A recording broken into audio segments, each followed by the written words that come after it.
What if the best version of you hasn't been born yet? What if the person you're meant to become, the wiser, calmer, more resilient you, is still waiting on the other side of one courageous decision? We live in a world obsessed with youth, where growth seems reserved for the young and reinvention is a luxury for the lucky. But what if that's not true? What if time is not your enemy, but your ally? The Stoics believe that every moment is a doorway to transformation. Not yesterday, not tomorrow, but now.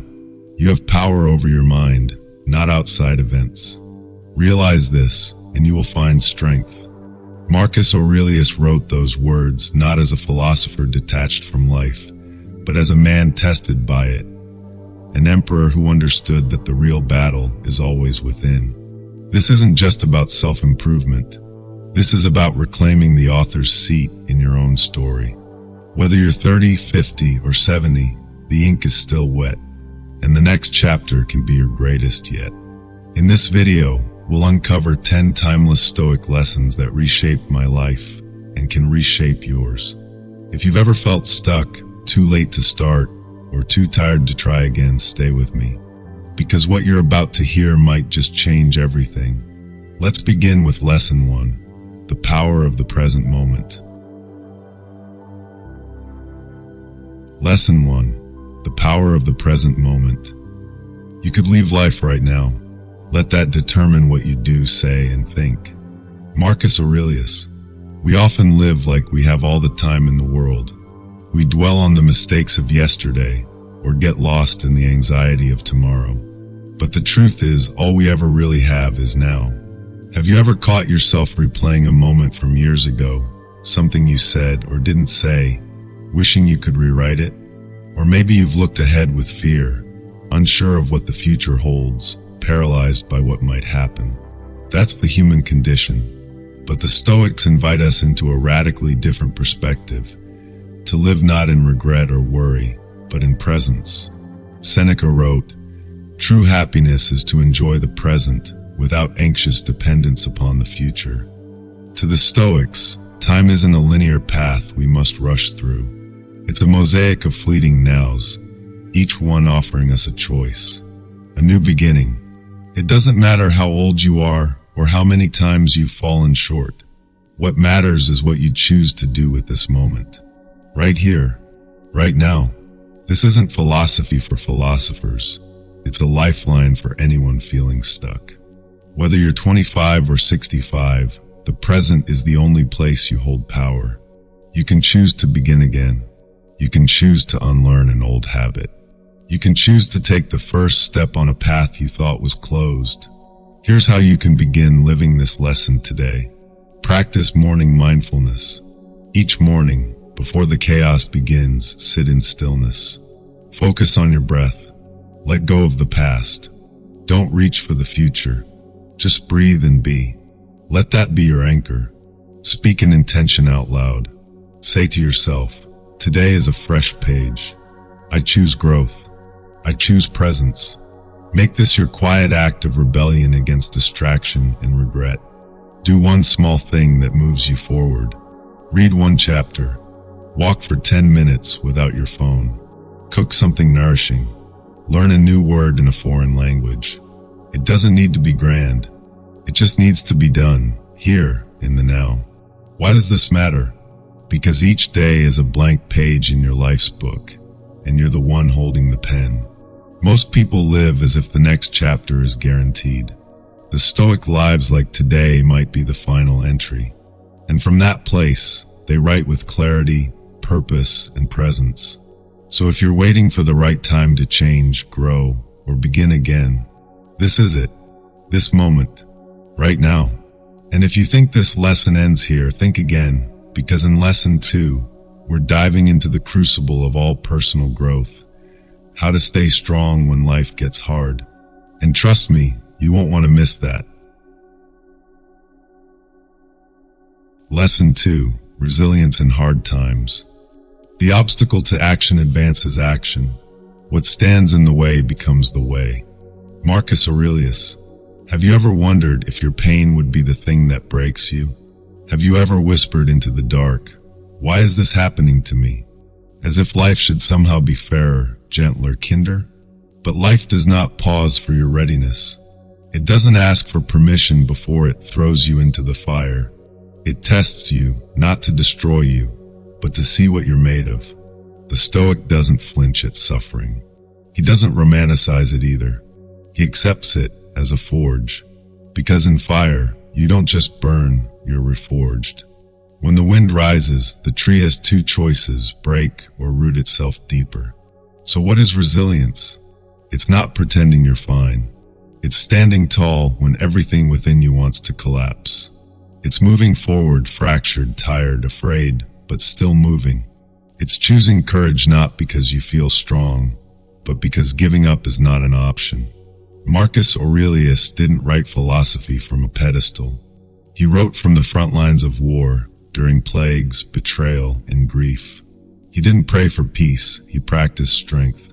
Because the Stoic doesn't wait for calm. He becomes calm. So how do we build this quiet strength? Here are 5 ways to practice Stoic resilience starting today. 1. Choose discomfort on purpose. Do something hard, every day. Speak the truth. Face rejection. Learn what scares you. Strength isn't born from safety. It's carved in friction. 2. Revisit your storms. Reflect on the pain you thought you wouldn't survive, but did. You're still here. That means something. That means you mean something. 3. Write the journey down. Don't just survive, witness your becoming. Journaling your struggles and responses becomes a mirror of your growth. One you can return to when you forget your strength. 4. Practice the art of letting go. The Stoics taught the dichotomy of control, to distinguish what is ours from what is not. Let go of the outcome. Focus on your response. This isn't giving up. It's wisdom in motion. 5. Pray the Stoic way. Not for ease, but for endurance.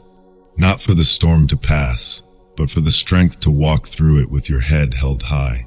Ask yourself each morning, what adversity might I face today, and who will I choose to be in the face of it? And if you're in the thick of it right now, I want you to hear this clearly. You are not being punished. You are being prepared. Prepared to become stronger, sharper, kinder, wiser. Prepared to carry a deeper light through the dark. As Seneca reminds us, difficulties strengthen the mind as labor strengthens the body. The road of life is not meant to be easy. It's meant to reveal who we truly are. And in the next lesson, we go even deeper, because resilience truly begins when you stop running and learn to sit with yourself. In Lesson 3, we'll explore the foundation of all growth, self-knowledge. Stay close. That lesson may be the mirror you've been avoiding, and the key you've been needing. Lesson 3. Know yourself, the inner mirror. He who conquers himself is the mightiest warrior. Confucius. If you wish to improve, be content to be thought foolish and stupid. Epictetus. We spend so much of our lives looking outward, seeking answers in books, people, jobs, relationships, hoping that something out there will fix what feels broken in here.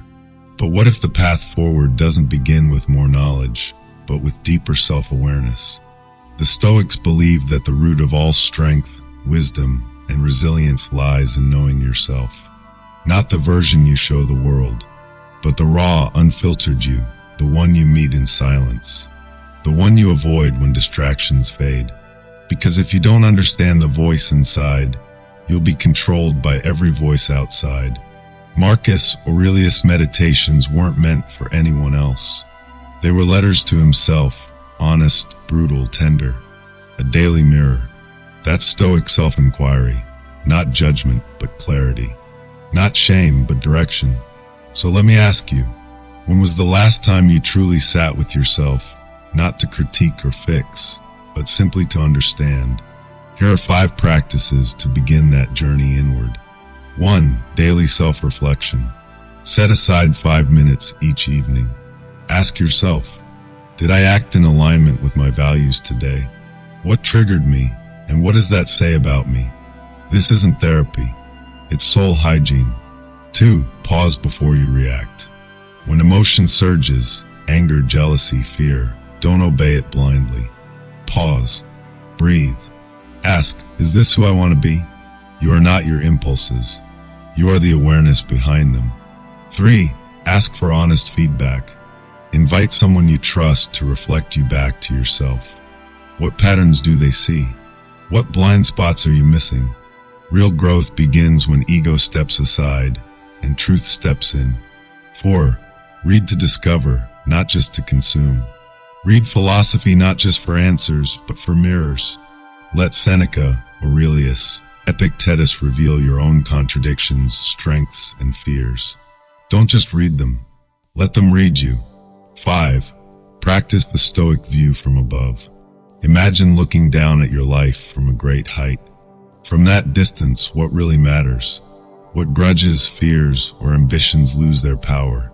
This shift in perspective helps you see yourself not as the center, but as part of something greater, interconnected, and impermanent.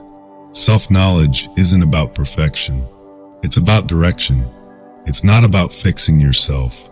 It's about facing yourself. Because once you know who you are, no one else can decide that for you. You stop performing. You start becoming. The Stoics believe that peace comes not when the world calms down, but when we do. And that begins the moment we meet ourselves honestly without flinching. So take a breath. Be still. Look inward. That mirror might be uncomfortable, but it's where your true strength lives. And in Lesson 4, we'll explore the virtue that protects us from burnout, obsession, and excess, yet is often overlooked in today's more is better culture. A lesson in balance, a lesson in wisdom, a lesson in moderation. Don't miss it. Lesson 4. The virtue of moderation, the strength of restraint. Have you ever felt burnout, not from doing the wrong thing, but from doing too much of the right thing? You're reading, learning, striving, chasing excellence. You want to grow, evolve, become better. But somewhere along the way, your mind starts to feel cluttered. Your energy thins out. And suddenly, what once gave you joy now feels like a burden. This is the trap of excess. And the Stoics saw it coming. They understood something our modern world keeps forgetting. Too much, even of a good thing, can become poison. Not because the thing itself is bad, but because imbalance corrodes the soul from the inside out. Epictetus warned us long ago. If one oversteps the bounds of moderation, the greatest pleasures cease to please. Yet look around. How often do we cross those bounds without even noticing? We binge on content that was meant to nourish, not overwhelm. We overwork ourselves under the banner of hustle. We say yes to everything, not out of generosity, but out of guilt and fear of missing out. Even our desire to improve ourselves becomes an addiction when left unchecked. Moderation is not restriction. It is intelligence. It's knowing when to say, enough. This is the right pace. This is the right depth. I don't need more. I need meaning.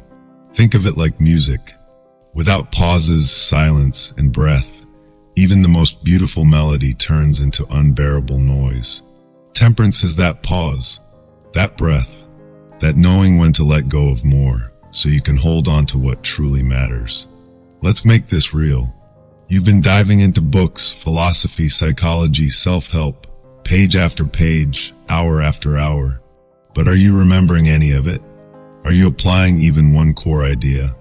What if instead of reading 5 books this month, you chose one, read it slowly, wrote your reflections, tried to live it out, and let it shape your days? That's moderation. That's wisdom. Or maybe you're pursuing fitness. You hit the gym 6 times a week, but you're not sleeping. Your body is sore. You're snapping at people. You're not growing stronger. You're running from rest. The Stoic would ask, what's the point of power if you can't control it? Moderation teaches us restraint, not as weakness, but as discipline. It says, just because you can doesn't mean you should. And that pause, that discernment, that ability to hold back, it's not the absence of ambition. It's the presence of mastery. In the noise of modern life, temperance is a form of rebellion. A quiet, powerful rebellion that says, I don't follow my urges, I direct them. I don't live at the mercy of momentum, I move with intention. When you live with moderation, you gain clarity. You start hearing yourself again beneath the chaos. Your goals become simpler. Your pleasures become deeper. Your focus sharpens.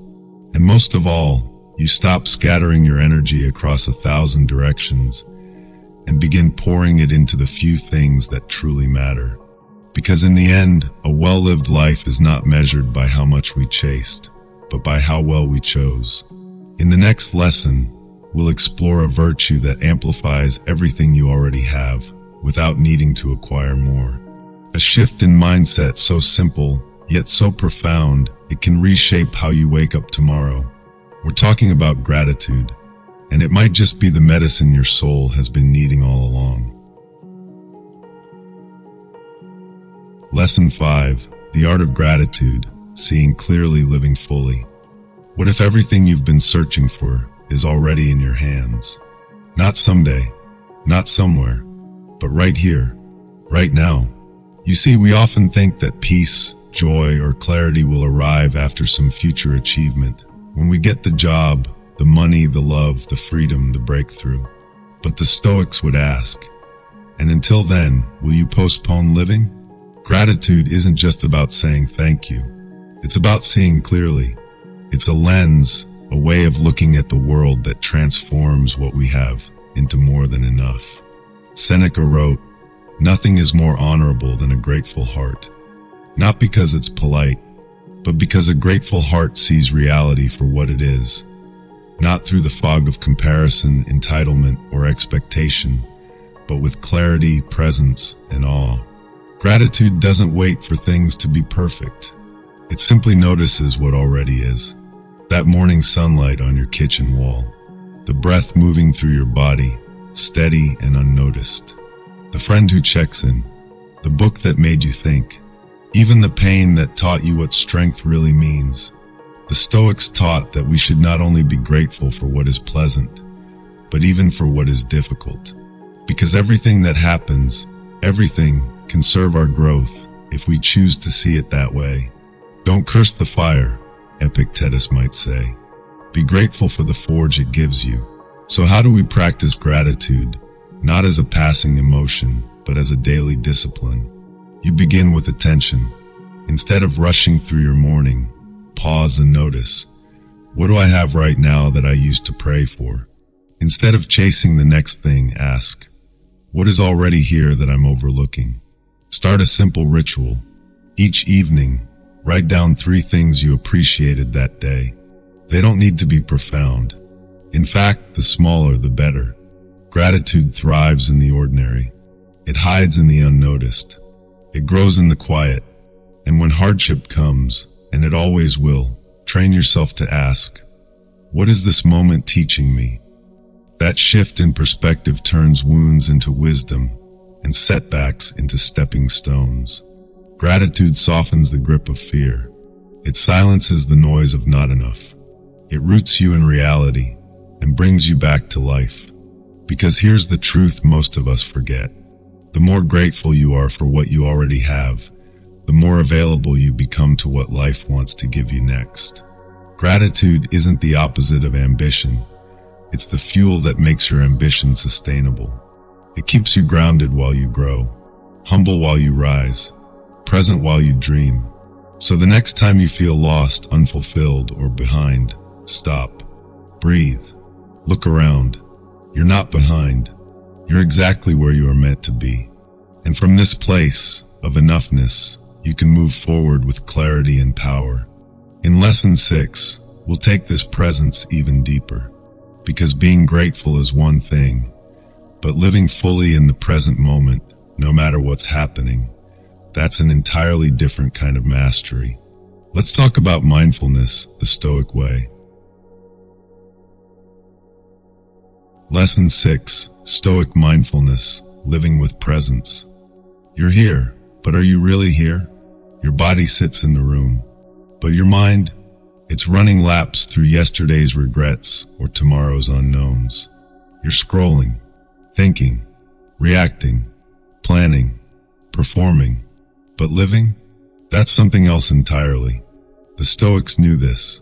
They knew that the real battle isn't just against chaos outside, it's against the noise within. And so they practiced something we rarely associate with ancient warriors, mindfulness. No, they didn't sit cross-legged on cushions chanting mantras. But make no mistake, they trained the mind to be present with razor-sharp precision. Marcus Aurelius wrote, "Confine yourself to the present. Understand what's happening to you, and act as if it were the last thing you'll ever do." To the Stoic, presence is power. It's not a luxury. It's a discipline. Because when you aren't here, fully here, you become a ghost in your own life. Think about it. How many beautiful moments have passed you by because your mind was somewhere else? That walk you barely noticed. That meal you ate while scrolling. That friend you half listened to while thinking of your to-do list. We live in a world designed to fragment our attention. But the Stoic fights to reclaim it. Because attention is your life. What you notice, what you give energy to, that's what shapes who you become. So how do we return to presence, not just as an idea, but as a way of life? Start small. Start now. When you wake up, don't grab your phone. Sit still for 1 minute. Feel your breath. Hear the morning. Arrive in your body. When you eat, taste it. When you walk, walk without headphones. When you speak to someone, really listen. Not to reply, just to be with them. And when emotion rises, anger, anxiety, craving, pause. Observe it like a curious scientist.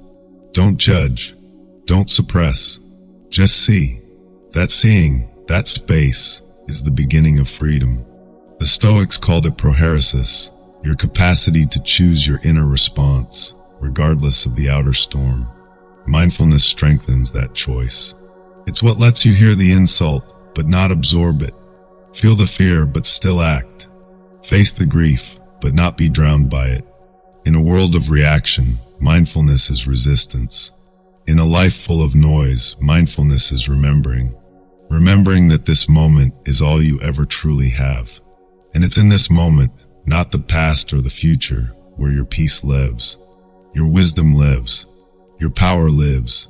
So don't just pass through your days. Live inside them. As Marcus Aurelius said, this is the life you are living now. Not the one you lived before. Not the one you will live later. Right now, this is it. In Lesson 7, we'll explore a truth many misunderstand. That Stoicism isn't about emotional detachment. It's about emotional depth with compassion and empathy at the core. Let's talk about how to care deeply without losing yourself. Lesson 7.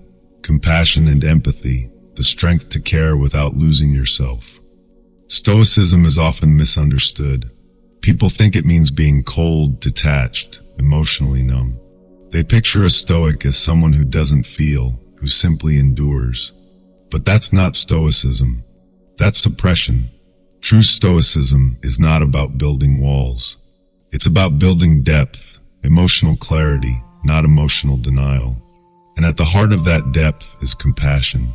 Be tolerant with others and strict with yourself. Marcus Aurelius. To the Stoic, compassion is not a weakness. It's a virtue. Not the kind that screams or clings, but the quiet kind that listens, understands, and holds space without being consumed. We live in a world of emotional extremes. Either we harden ourselves and cut others off, or we absorb everything and lose ourselves in other people's chaos. But the Stoic walks a third path, to feel deeply without drowning, to care without crumbling. Think of a surgeon. She feels the weight of the human life in front of her, but she cannot panic. She must act with clarity, not chaos. That is Stoic empathy. Presence without entanglement. Love without losing center. Now imagine this in your everyday life. A friend calls you in crisis. Your instinct may be to fix, to rescue, to carry their burden. But the Stoic teaches, support, don't absorb. Care, but stay grounded. You can hold space for their storm without letting it sweep you away. Or maybe someone lashes out at you in anger. You feel hurt, defensive. But instead of reacting, you pause. You wonder, what pain might they be carrying? That pause is not passive. It's powerful. It's a refusal to mirror harm. It's choosing to respond, not react. That's Stoic compassion in action. It's not about being agreeable. It's about being anchored, not sugarcoating, but seeing clearly. And that clarity allows for real connection. Because when you're not ruled by your own emotional waves, you can finally notice the waves in others and respond with wisdom, not wounding. So how do we develop this kind of empathy without losing our center? We practice presence. We listen without interrupting. We observe before interpreting. We ask, what does this person need right now? Not what do I need them to be? And most importantly, we extend the same kindness to ourselves. Because self-compassion is the root from which all other compassion grows. The Stoics reminded us that we're all flawed. We all fall short. We all carry invisible battles. Whenever you are about to find fault with someone, Aurelius wrote, ask yourself, what fault of mine most resembles theirs? That shift in perspective doesn't make you naive. It makes you human. In a culture that mistakes outrage for passion and detachment for strength, Stoic compassion is revolutionary. It says, I can care deeply and still be free. I can hold pain and not be broken. I can connect with you without losing me. In Lesson 8, we go even further into this inner strength by exploring the kind of power that doesn't flash or shout, the kind that endures. We'll talk about perseverance and how to keep going even when everything inside you wants to quit. Stay with me. This next lesson is where true transformation begins. Lesson 8, Perseverance and Inner Fortitude, when you want to quit but don't. Let's be honest. There are days when you don't feel like trying anymore. Not because you're lazy, but because it all feels heavy, pointless, tiring. You've been pushing, learning, growing, but progress feels invisible. Life keeps throwing curveballs. The mountain ahead feels steep and you small. And in those moments, a voice inside whispers, why bother? Maybe this is just who I am. But that voice is not truth. That voice is fatigue wearing the mask of fate. The Stoics knew this voice. They heard it in war, in exile, in illness, in heartbreak. And yet, they answered not with rage or despair, but with something stronger, perseverance. The impediment to action advances action. What stands in the way becomes the way. Marcus Aurelius. To the Stoic, difficulty is not a dead end. It's an invitation. Every obstacle is secretly a doorway. Every hardship is training, not for your comfort, but for your character. You don't build fortitude when things are easy. You build it when everything in you wants to stop, but you choose to continue. Like the runner who keeps going when the legs burn. Like the mother who wakes again after sleepless nights. Like the learner who rereads the same line for the 10th time, refusing to give up on understanding. That is the quiet nobility of perseverance. No spotlight, no applause, just you choosing to try again. And the beauty is, it's a choice anyone can make at any age, in any moment. You don't need to feel strong. You only need to decide to keep walking. So how do we cultivate this kind of inner fortitude, especially when life feels relentless? We begin by breaking big goals into tiny, winnable acts. Don't try to conquer the whole mountain today. Just lace up your boots. Just take one step. Just finish this page. Just show up. Consistency, the Stoics taught, is more powerful than intensity. What matters isn't how hard you go, but how long you return. And when you fall, and you will, don't spiral into shame. Pause. Reflect. Realign. Begin again. Fall 7 times. Rise 8. Journaling becomes your mirror. Not to beat yourself up, but to track your quiet victories. To remember that you've survived worse. To see that growth rarely looks like fireworks, it looks like patience. You can also draw strength from the Stoic belief in the dichotomy of control. You can't control how fast the results come. You can't control who applauds or notices, but you can control your effort, your attitude, your return to the path. No man is free who is not master of himself. Epictetus. That's what perseverance is, self-mastery in motion. It's knowing the journey matters, even when no one is watching. And one day, you'll look back and realize, it wasn't the massive breakthroughs that shaped you. It was the daily decision not to give up. In Lesson 9, we'll look at the mindset that makes this all sustainable. The ability to remain humble, curious, and open. Because without that, perseverance becomes stubbornness. But with it, you become unstoppable. Let's talk about intellectual humility and how to stay teachable, even as you grow stronger. Lesson 9. Intellectual humility, the power of staying teachable. You've been learning, growing, evolving. You've overcome challenges, built resilience, reclaimed presence. And perhaps for the first time in a while, you feel grounded, like you're finally getting somewhere. But here's the danger. The moment you think you know enough, your growth quietly dies. The Stoics warned of this long ago. They didn't just champion strength or virtue. They upheld something even rarer, humility of the mind. It is impossible for a man to learn what he thinks he already knows. Epictetus. True wisdom, they taught, begins where certainty ends. And the wisest person in the room isn't the one with all the answers. It's the one still asking better questions. Because what good is knowledge if it closes you off from wonder? We live in a culture obsessed with being right, being fast, being experts. But growth doesn't happen in certainty. It happens in curiosity. Intellectual humility is the courage to say, I might be wrong. There's more to learn. Let me listen more than I speak. It's not passive. It's powerful. It doesn't shrink your mind, it stretches it. Think of a cup already full. You can't pour anything new into it, but empty just a little, and suddenly there's room again. And that's the key. A learning mind is a living mind. You don't need to enroll in a course or chase 10 new books to grow. Sometimes, humility looks like rereading a sentence that didn't sink in the first time. Sometimes, it's asking someone younger than you what they think. Sometimes it's admitting, I didn't know that. And watch how it transforms your relationships. The moment you stop trying to win conversations, you start understanding people. The moment you stop pretending to know everything, others feel safe enough to open up. Humility, ironically, earns you more respect than ego ever could. So how do we live this out? Practice the beginner's mind, a concept shared by both Stoicism and Zen.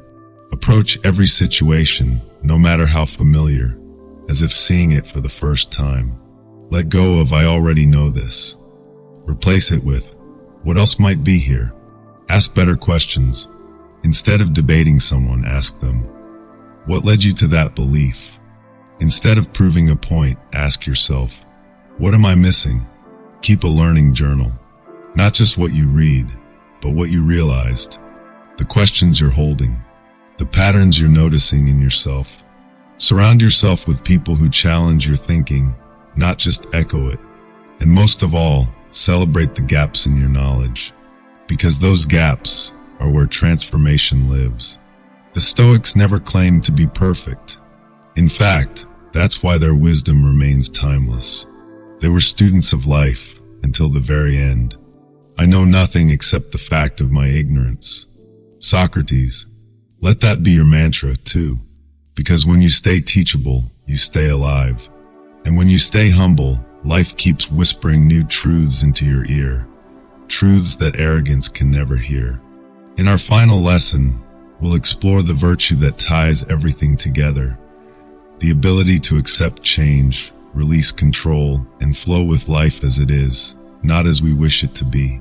Let's talk about adaptability, the Stoic art of letting go and beginning again. Lesson 10, Adaptability, letting go and beginning again. You thought the plan was solid. The path was clear. The timeline made sense. But then life happened. Suddenly, what felt certain isn't. The job falls through. The relationship shifts. The world changes overnight. And with it, you're forced to ask, what now? This is where most people resist. They tighten their grip, cling harder, get angry at reality for not matching expectation. But the Stoic does something different. They breathe. They adjust. They move forward with grace, not grudge. Observe constantly that all things take place by change. Marcus Aurelius. To the Stoics, change is not the enemy. It's the nature of the universe. Resisting it only multiplies suffering. Accepting it, that's the beginning of freedom. Adaptability is not passive. It's not giving up. It's the courageous art of letting go of what no longer fits, so you can step into what now calls you. Think of a snake shedding its skin, not because the old one was wrong, but because it's outgrown it. You too are allowed to outgrow who you used to be. That belief you held tightly 5 years ago. That career you thought would define you. That version of yourself you tried so hard to become. You can let it go now. Letting go is not betrayal. It's renewal. Every ending is also a beginning, if you're willing to see it that way. So how do we practice Stoic adaptability in a world that's always shifting? Start by telling the truth. This isn't how I expected it to go. Then ask, what now? What can I still do? Feel the emotion, but don't get stuck in it. Acknowledge the disappointment. Mourn the loss if needed. But don't confuse letting go with losing hope. Letting go is space making. It's clearing the soil so something new can take root. And in that space, we begin again, maybe with a slower step, a different dream, a renewed mind. But we begin, again and again, because the Stoic doesn't worship the past or fear the future. They walk with what is. They adapt, not because they are weak, but because they are deeply, quietly resilient. And from that place they rise, not as who they were, but as who they are becoming. In the next lesson, Lesson 11, we'll explore a dimension often overlooked in Stoic practice, but essential to a meaningful life: creative expression. The courage to turn your inner world into something visible, tangible, shared, because a life of wisdom is not just one we endure, but one we create. Lesson 11. The courage to create, expressing without ego. What if your pain was meant to become something beautiful? What if your thoughts, your questions, your quiet wonderings weren't just meant to be buried in journals or silenced by fear, but shaped into something visible, shared, offered, lived? The Stoics didn't talk much about art the way we do today, but they understood something deeper. Life itself is a canvas, and you, whether you realize it or not, are always creating. Your habits are brushstrokes. Your words, your choices, your presence, they all leave a mark. The question is not, am I creative? The question is, what am I creating with this moment of my life? You don't have to be a writer, painter, or musician to live creatively. You just have to be willing to express something true without needing it to be perfect. That's what Marcus Aurelius did. He wrote not to impress, but to understand himself. His words weren't crafted for fame. They were crafted for clarity. And yet, centuries later, they still move us. Why? Because truth, when expressed sincerely, always echoes far. But here's the barrier: ego. Ego says, it has to be good. It has to be original. It has to be praised. Ego kills creativity, not with doubt, but with pressure. The Stoic creates without needing validation. They speak without needing applause. They share from alignment, not approval. So what might this look like in your life? Maybe it's finally writing that letter you never sent, or designing a new project that reflects what matters to you. Maybe it's simply the courage to say what you really think in a conversation, instead of shrinking into silence. Whatever it is, expression is liberation. Not to impress others, but to free yourself. Because when you create, you give shape to what was once intangible. And in that process, you heal, you clarify, you grow. So don't wait until you figure it all out. Don't wait until it's perfect, or monetized, or marketable. Speak anyway, write anyway, make something, even if it's only for you. Because your soul wasn't meant to sit in storage. It was meant to shape the world around you, quietly, honestly, courageously. Don't explain your philosophy. Embody it. Epictetus. And sometimes embodying your philosophy means turning it into action, art, and impact. In Lesson 12, we move into the part of the journey where we shift from self to service. Because what good is all this wisdom, presence, and strength if it stays locked inside? Let's talk about contribution. How to live in a way that leaves something better behind. Lesson 12. Contribution. Leaving your wisdom behind. All this growth, all this reflection, all this resilience you've been cultivating, what is it for? Is it just for inner peace? For personal mastery? For making your life a little easier to carry? Or is it pointing you towards something greater? The Stoics believed that wisdom wasn't meant to be hoarded. It was meant to be handed on. Not in grand gestures, but in the way we live, speak, choose, and care. What you do now echoes in eternity. Marcus Aurelius. This isn't about legacy in the way the world defines it, statues, books, or public praise. This is about something quieter, deeper, impact through presence. Have you ever had someone say a single sentence, and it stayed with you for years? Or watched someone handle pain with such grace that it made you reevaluate your own? That's contribution. Unspoken, but unforgettable. The Stoic understands, your character is your message. How you show up when no one's watching. That is your true philosophy. So ask yourself, what do people receive when they encounter you? Do they leave more grounded? More challenged? More seen? You don't need to be a teacher to teach. You don't need a platform to lead. You just need to live deliberately, with the quiet awareness that who you are rubs off on others. You never know who is watching you choose patience instead of frustration, who is noticing your calm in the middle of chaos, who is being shaped by your refusal to gossip, to complain, to give up. And if you feel like you have nothing to offer, start here. Offer your attention. Offer your steadiness. Offer your story. Tell someone younger what you wish you knew at their age. Encourage someone who's struggling in silence.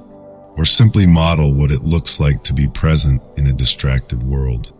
The point isn't to be impressive. It's to be useful, to let your journey serve someone else's. Because a life of wisdom is not measured by how much you've acquired, but by how much you've passed on. And that's where we arrive at our final principle. In Lesson 13, we'll bring everything full circle, not with one more task or tool, but with something deeper, a way of being in the world. Let's talk about integration, how to live this philosophy quietly, consistently, and fully for the rest of your life. Lesson 13, Integration, living the Stoic path every single day. You've read the lessons. You've paused, reflected. Maybe you've even felt something stir, an old belief dissolving, a new thought forming, a quiet strength rising. But here's the final truth. Wisdom that stays in the mind is not wisdom. It's memory. It only becomes wisdom when you live it. And so this last lesson is not about knowing more. It's about becoming less divided, less split between what you believe and how you behave, less caught between knowing what matters and living like it does. Integration is the final frontier. It asks nothing flashy of you. Just this, be what you say matters. Consistently, quietly, imperfectly, but daily. When Marcus Aurelius sat down to write, he didn't plan on creating a timeless book. He was reminding himself, you already know what to do. Now do it. So how does a Stoic live? Not once, but always. They return to presence when distraction comes, to humility when ego swells, to patience when pressure rises, to courage when fear whispers, play it safe. They return to the breath, to the body, to the here, to the now. No performance, no perfection, just practice. You don't need a new lesson. You need reminders. And integration is the art of reminding yourself every single day that your philosophy is not a shelf of ideas. It's how you get out of bed when it would be easier not to. Speak gently when your anger wants control. Slow down when the world demands speed. Let go when your heart wants to cling. Begin again when all feels lost. This is the Stoic life, not a performance, but a presence. Not a final destination, but a path walked, step by step, with honesty and resolve. Final reflection. The Stoic path is not a ladder. It's a circle. There's no graduation here. No badge. No, I've made it. There's just the moment you're in now, and the choice it offers. To come back, to breathe deeper, to see clearer, to act wiser, to live truer. You won't always get it right.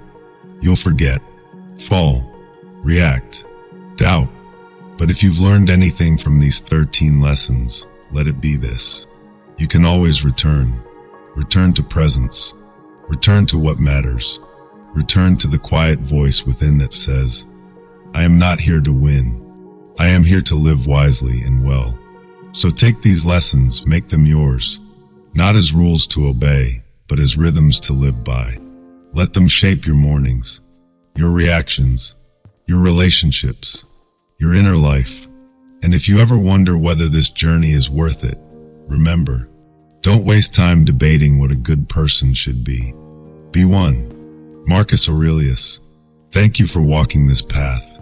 Now go live it, not loudly but deeply. If these 13 Stoic lessons stirred something in you, don't let it fade. Come back to them, reread, reflect, reapply, because this isn't a playlist. It's a practice. And if one of these ideas helped you see life more clearly, helped you pause when you used to react, helped you return to yourself, share it. Not for likes, but for impact. Someone you know may need the very reminder you just received. Leave a comment below. What lesson spoke to you most? What will you begin to live differently starting today? And if you haven't already, subscribe. This journey doesn't end here. There's more to uncover, more to explore, more moments ahead that will test your philosophy and shape your character. Together, we'll keep walking the path, one principle, one practice, one breath at a time. See you in the next reflection. Until then, stay grounded, stay awake, and live with wisdom.